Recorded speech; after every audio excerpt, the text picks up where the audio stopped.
감사절을 어떻게 보면은 제가 이제 목회하면서 추수감사절 설교를 또 기회가 있을지는 모르지만은 이제 마지막 감사절이 되지 않을까 이런 생각을 하면서 마지막에 우리 성도들한테 어떤 말씀을 드릴까 나름대로 고민을 했습니다.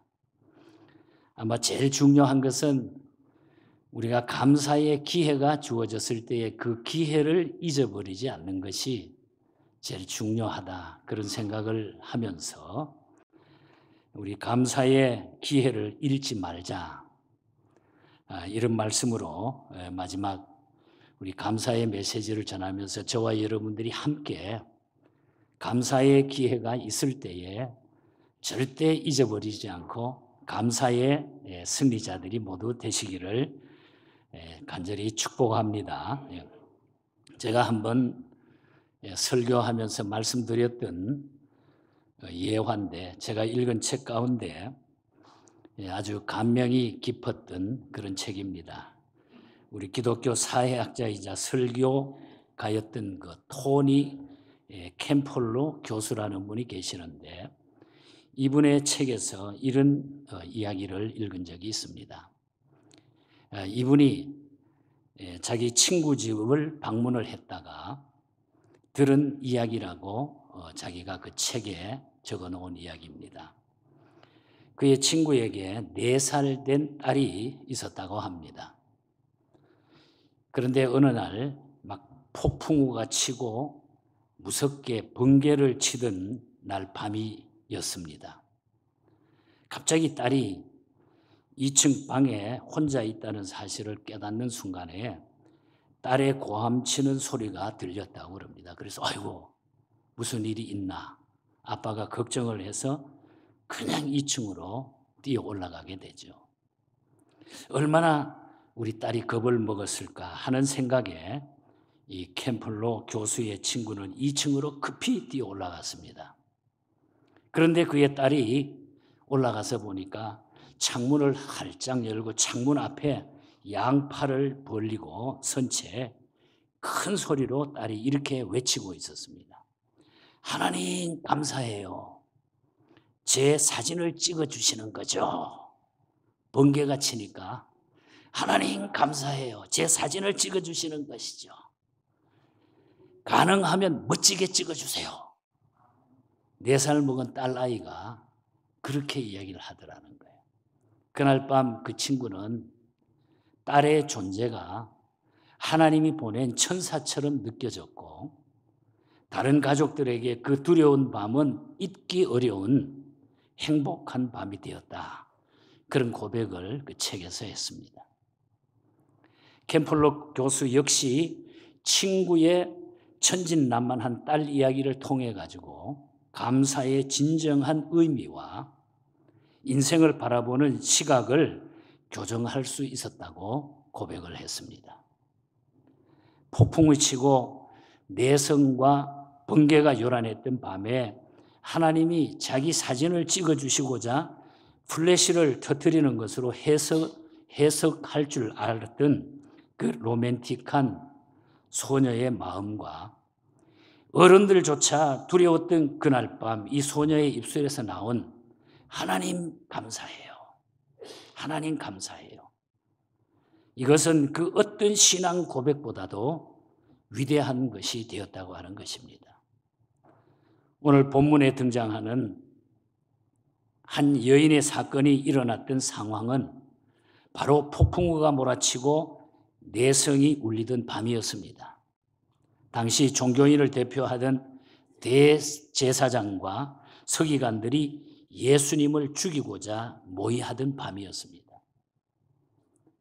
바로 그날 밤 인류 역사상 가장 아름다운 감사 사건이 일어나게 됩니다. 성경은 한 여자의 사건이라고 기록하고 있습니다. 그러나 요한복음 12장 3절에 따르면 이 같은 말씀을 이 여자의 이름은 마리아였다. 요한복음에서는 이름을 밝히고 있습니다. 하지만 이 마가는 무슨 이유 때문인지 이 여자의 이름을 익명으로 하고 있습니다. 어쩌면 자신의 이름을 드러내고 싶어 하지 않았던 이 여인의 헌신을 의도대로 보존하고 싶었기 때문일지도 모릅니다. 그래서 이름을 마가복음에는 이 마가는 밝히지 않고 있습니다. 그러나 이 여자의 헌신만은 숨길 수가 없는 역사적 사건이 됐다고 하는 것이죠. 다음은 성경에 나온 증거입니다. 그래서 9절을 보면은 온 천하에 어디든지 복음이 전파되는 곳에는 이 여자의 행한 일도 말하여서 그를 기억하라 하시니라. 이름은 밝히지 않았지만은 그러나 복음이 증거되는 곳에는 이 여자의 행한 일을 알려라. 주님은 친히 옥합을 깨뜨려 감사드린 이 여인을 하나님의 나라의 역사에서 가장 소중한 존재로 인정하셨다는 것이죠. 자, 그렇다고 하면은 진정한 감사는 우리가 어떻게 드려야 될까? 오늘 감사절에 진정한 감사는 우리가 어떻게 드려야 될까? 그것을 잠깐 말씀드리겠습니다. 먼저는 시몬의 집에서 열린 잔치에 대한 이야기를 오늘 살펴보겠습니다. 3절 본문을 보면은 예수께서 베다니 나병 환자 시몬의 집에서 식사하실 때에라고 말씀하고 있습니다. 어디서 이 사건이 일어났을까요? 성경에는 베다니 나병 환자 시몬의 집이라 이렇게 나와 있습니다. 성경학자들은 본래 나병 환자였던 그가 예수님을 통해 가지고 치유받은 후에 그분을 모시고 열린 일종의 보훈의 잔치였을 것이다. 그렇게 말하고 있습니다. 그는 이미 치유를 받았지만은 나병을 고침받았지만은 이웃들은 아직도 그를 가리켜 가지고 나병 환자 시몬이라 이렇게 부르고 있었던 것입니다. 여하튼 이 식사는 일상적인 식사 자리가 아닌 시몬의 가족들이 공개적으로 하나님께 감사하는 자리였을 것입니다. 마가복음을 요한복음과 비교하면은 상황은 좀 더 객관적으로 이것을 우리가 이해할 수 있습니다. 요한복음 12장 1절과 2절에 보면은 유월절 여세전에 예수께서 베다니에 이르시니 이곳은 예수께서 죽은 자 가운데서 살리신 나사로가 있는 곳이라.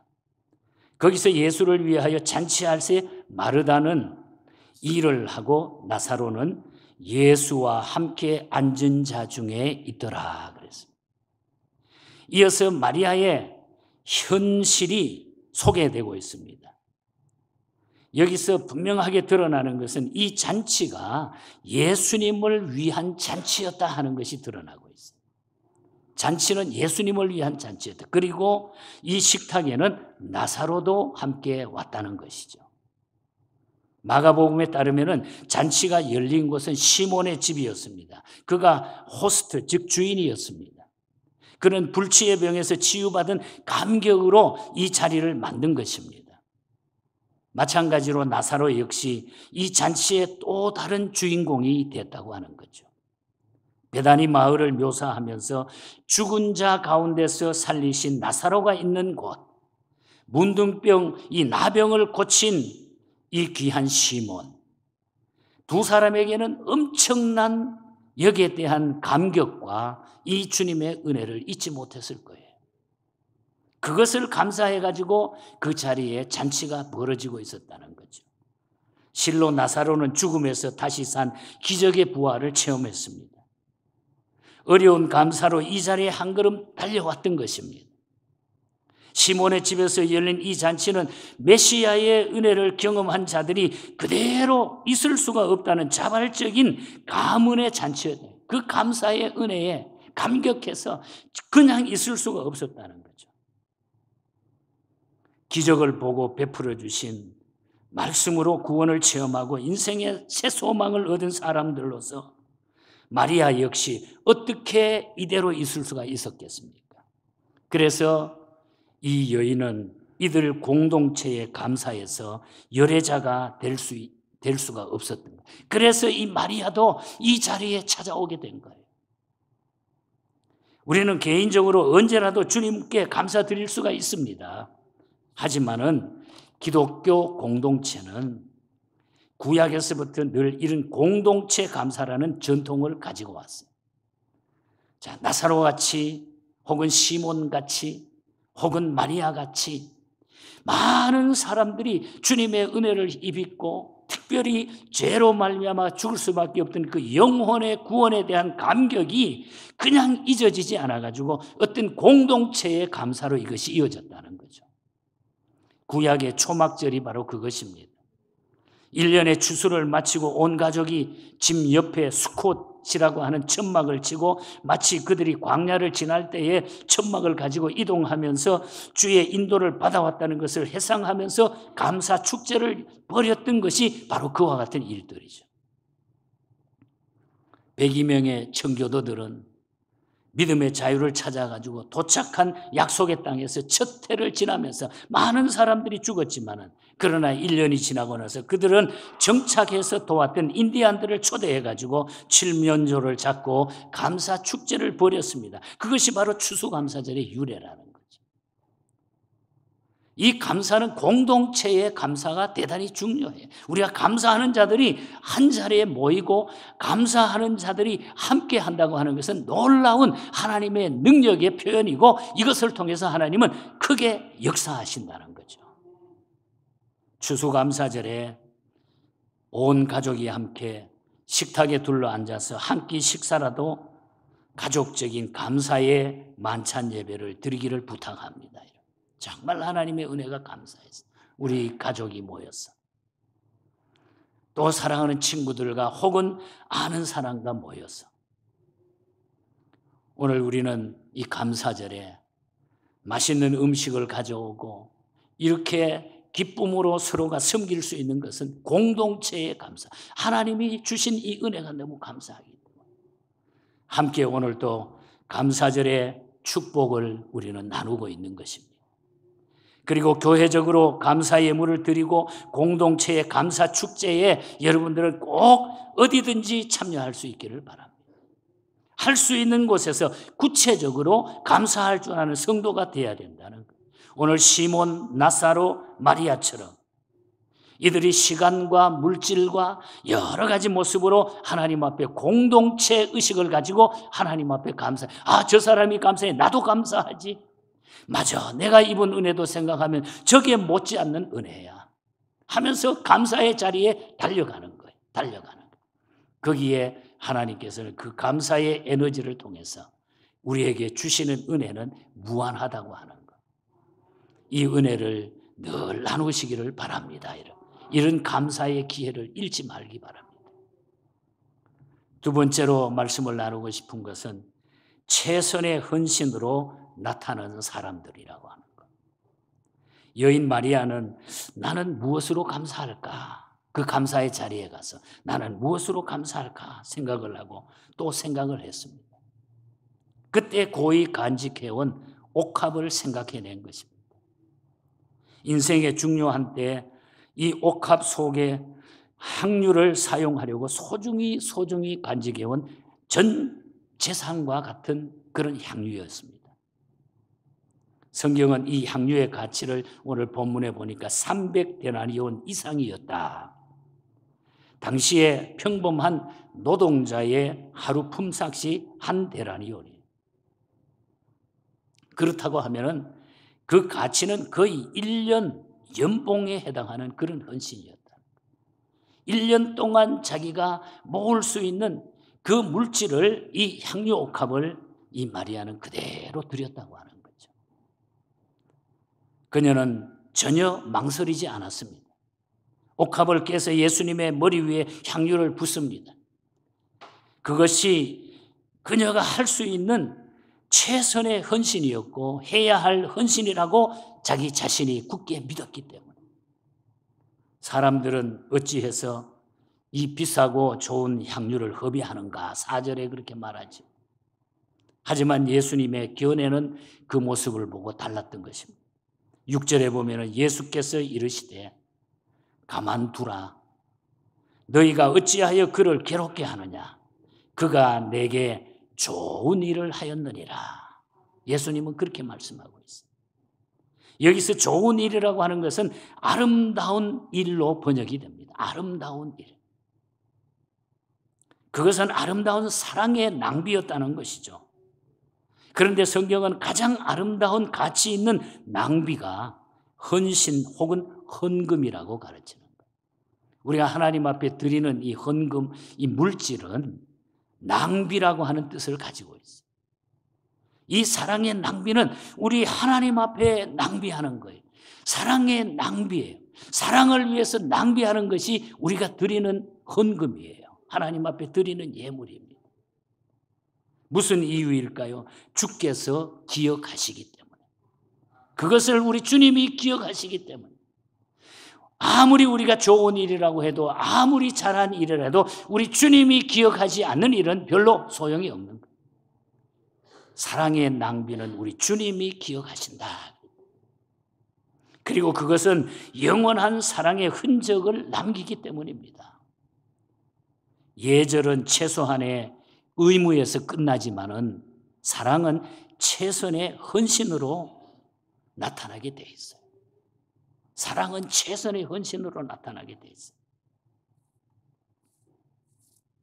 아름다운 헌신만이 인생을 아름답게 한다는 것을 우리는 꼭 기억해야 됩니다. 최선의 헌신이 우리에게 있어야 된다. 꼭 기억하시기 바랍니다. 헌신 없이 기쁨이 올 수가 없어요, 여러분.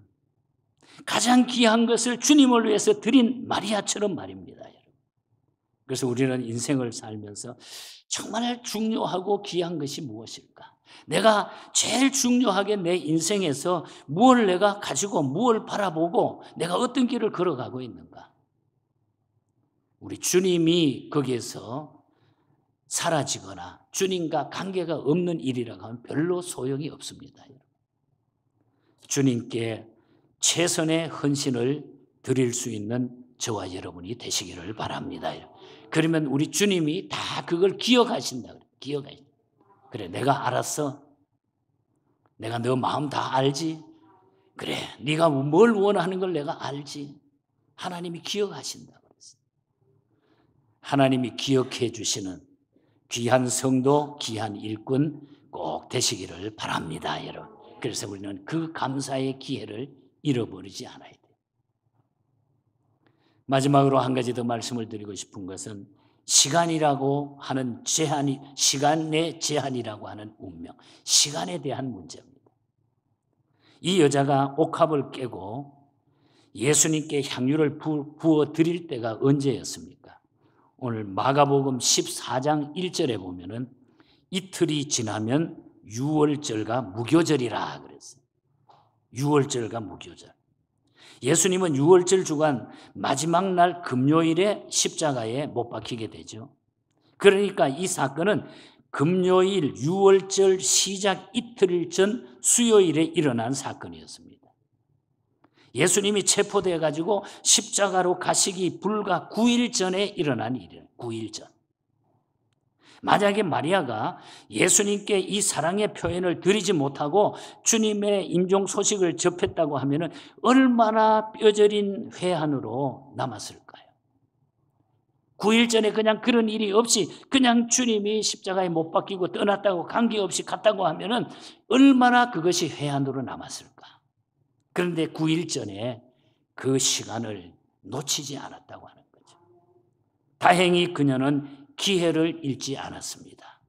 제가 그래서 오늘 설교 제목을 기회를 잃지 말자는 거예요. 이 여인은 기회를 잃지 않았어요. 마가는 이때의 중요성을 다시 강조하고 있습니다. 8절을 봅니다. 그는 힘을 다하여 내 몸에 향유를 부어 내 장례를 미리 준비하였다. 힘을 다해가지고 이미 내가 죽을 것을 알고 내가 십자가 못 박힐 것을 알고 이 여인이 그걸 위하여 준비했느니라 이 이야기예요. 여러분, 봉사의 때, 봉사의 기회가 항상 있는 것이 아닙니다. 할 수 있을 때에 우리는 해야 됩니다. 여러분, 헌신의 때가 항상 있는 것이 아니에요. 할 수 있을 때에 해야 돼요. 사랑의 때가 항상 있는 것이 아닙니다. 여러분, 할 수 있을 때에 우리가 해야 된다고 하는 것. 기회라고 하는 말을 영어로 여러분 아시죠? opportunity라고 합니다. 이 단어는 본래 옵이라고 하는 단어와 폴트, 그러니까 앞에서 플러스 항구라고 하는 라틴어에서 유래한 단어입니다. 현대적인 선착장이 준비되기 전에 배들은 항구 가까운 곳에 전부 모여 있어요. 대기하고 있다가 파도가 밀려오기 시작하면 항구로 그 배가 이동이 됩니다. 파도가 오지 않으면 절대로 항구로 이동할 수가 없어요. 다시 말하면 한 번 기회를 놓치면 다시 파도가 돌아올 때까지 오랫동안 기다려야 된다는, 그게 기회라고 하는 말이에요. opportunity. 우리는 하나님의 사랑이라는 파도가 몰려올 때에 그것을 놓치지 말고 응답해야 된다는 얘기예요. 감사하고 헌신해야 된다는 겁니다. 어쩌면 이런 기회가 다시 오지 않을 수도 있다는 거예요. 우리에게 기회가 주어졌을 때에 다시 이 기회를 우리가 놓치게 되면 다시 오지 않을 수가 있다는 거예요. 제가 함께 교회 음악을 공부하던, 그리고 신학 공부를 미국 와서 같이 하던 하창현 목사님이라는 분이 계셨어요. 저보다 나이는 위인데 참 좋은 그런 친구인데, 나중에 목사 안수도 제가 같이 받고, 그래서 세리토스 장로교회 음악 목사로 섬기고 있었을 때, 그런데 부활절 음악 예배를 딱 교회에서 인도하고 딱 내려와 가지고 팍 쓰러진 거예요, 그 자리에. 그리고 일주일 만에 세상을 떴어요. 제가 그 목사님이 저보다 위였기 때문에 형처럼 생각하고 같이 히브리어, 헬라를 공부하고 교회 음악, 저도 그 당시에는 오렌지 카운티 한인교회에서 찬양대 지휘를 하고 있어가지고 늘 악보를 교환하기도 하고 무슨 찬양이 좋다 서로 나누고 이렇게 다정하게 지냈던 사이인데 하루아침에 그냥 천국 가버린 거예요. 그래도 감사한 것은 평소에 그렇게 주님을 찬양하기를 좋아하고, 원래 한국에서 부산에 초등학교 교사를 하다가 미국에 와서 신학을 다시 시작하면서 목사가 된 음악 목사, 이분은 완전히 음악 목사로 헌신을 했던, 늘 주님을 찬송하는 그 아름다운 모습 속에 주님을 섬기다가 찬양대 지휘하다가 바로 내려가서 천국 갔으니까 세상 우리가 볼 때는 아쉽지만은 그래도 그게 얼마나 감사해요. 그 사모님이 나중에 절 붙들고 그냥 왜 그러면서 막 엉엉 우는데, 그래도 저는 다행히 주님을 찬송하다가 갔으니까 얼마나 감사한 것인가. 여러분, 우리가 만약에 그렇지 못하고 세상에 다른 일을 하다가 하나님 앞에 주어진 일 그냥 게을리 하다가 이것저것 아무렇게 하다가 갑자기 우리가 떠난다고 했을 때에 그 기회를 놓치면은 얼마나 그것이 억울하겠는가. 오늘 우리가 주님을 섬길 수 있는 기회, 감사할 수 있는 기회, 우리에게 온 그 기회를 잃지 말기를 바랍니다. 나폴레옹의 전기 작가는 그의 인생에서 영웅적인 승리의 비결은 전투 그 장에서 언제나 최후의 5분을 잘 사용했기 때문이라고 고백을 했어요. 최후의 5분. 사랑하는 성도 여러분, 금년 혹은 이달, 이번 주 우리 인생의 마지막 기회라면 어떻게 주님 앞에서 내 인생의 마지막 시간을 여러분들은 사용하시겠습니까? 그 남은 시간에 우리가 해야 할 일은 무엇이라고 생각하십니까? 우리의 진정한 행복을 위해서 무엇을 해야 할까요? 감사의 기회를 잃지 않고 사는 성도가 되는 것입니다. 감사의 기회를 잃지 않아요. 그것이 여러분이 되시기를 축복합니다. 여러분, 진정한 감사를 표하시며 사시기 바랍니다. 크로스비가 일생을 살면서 앞을 못 보았지만 그러나 예수 믿고 구원받고 나니까 너무너무 하나님의 은혜가 감사해요. 그래서 다니면서 간증 집회를 하면서 많은 영혼이 주께로 돌아오기를 원합니다. 내가 예수 믿어보니까 육신의 눈이 안 보이는 것은 아무 문제가 없습니다. 영적인 눈을 뜨고 나니까 그저 하나님 앞에 감사할 뿐입니다. 여러분, 주께로 다가서시길 바랍니다. 주님의 은혜를 기억하고 주께로 한 걸음씩 다가서기를 바랍니다. 늘 간증하면서 다녔어요. 그것을 찬송시로 표현한 찬송이 있습니다. 주께로 한 걸음씩 왜 가지 않느냐? 너의 죄 자복하고 그 앞에 나가라. 주께로 한 걸음씩 너 빨리 나가라. 주께서 너를 맞아 내 죄 사하시리. 3절 가사에 보면 이렇게 우리에게 기회를 재촉하는, 결단을 재촉하는 감사의 시로 쓰여져 있습니다. 주께로 한 걸음씩 주 은혜 받아라. 기회를 잃지 말고 내 마음 정하라. 기회를 잃지 말고 내 마음 정하라. 한 걸음씩 한 걸음씩 주께 나오라. 주님께 아뢰이면 너 복을 받으리라. 값없이 주는 은혜 너 거절 말아라. 주님이 우리에게 값없이 은혜를 주셨어요.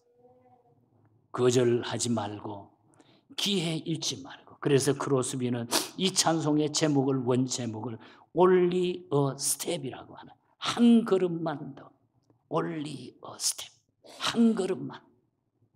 오늘 우리의 인생길을 잘못 가고 있다고 하면 오늘 한 걸음만 돌이키시기를 바랍니다. 그러면 여러분의 인생은 그야말로 복되고 영원한 축복의 인생이 될 줄 믿습니다. 하나님 아버지 감사합니다.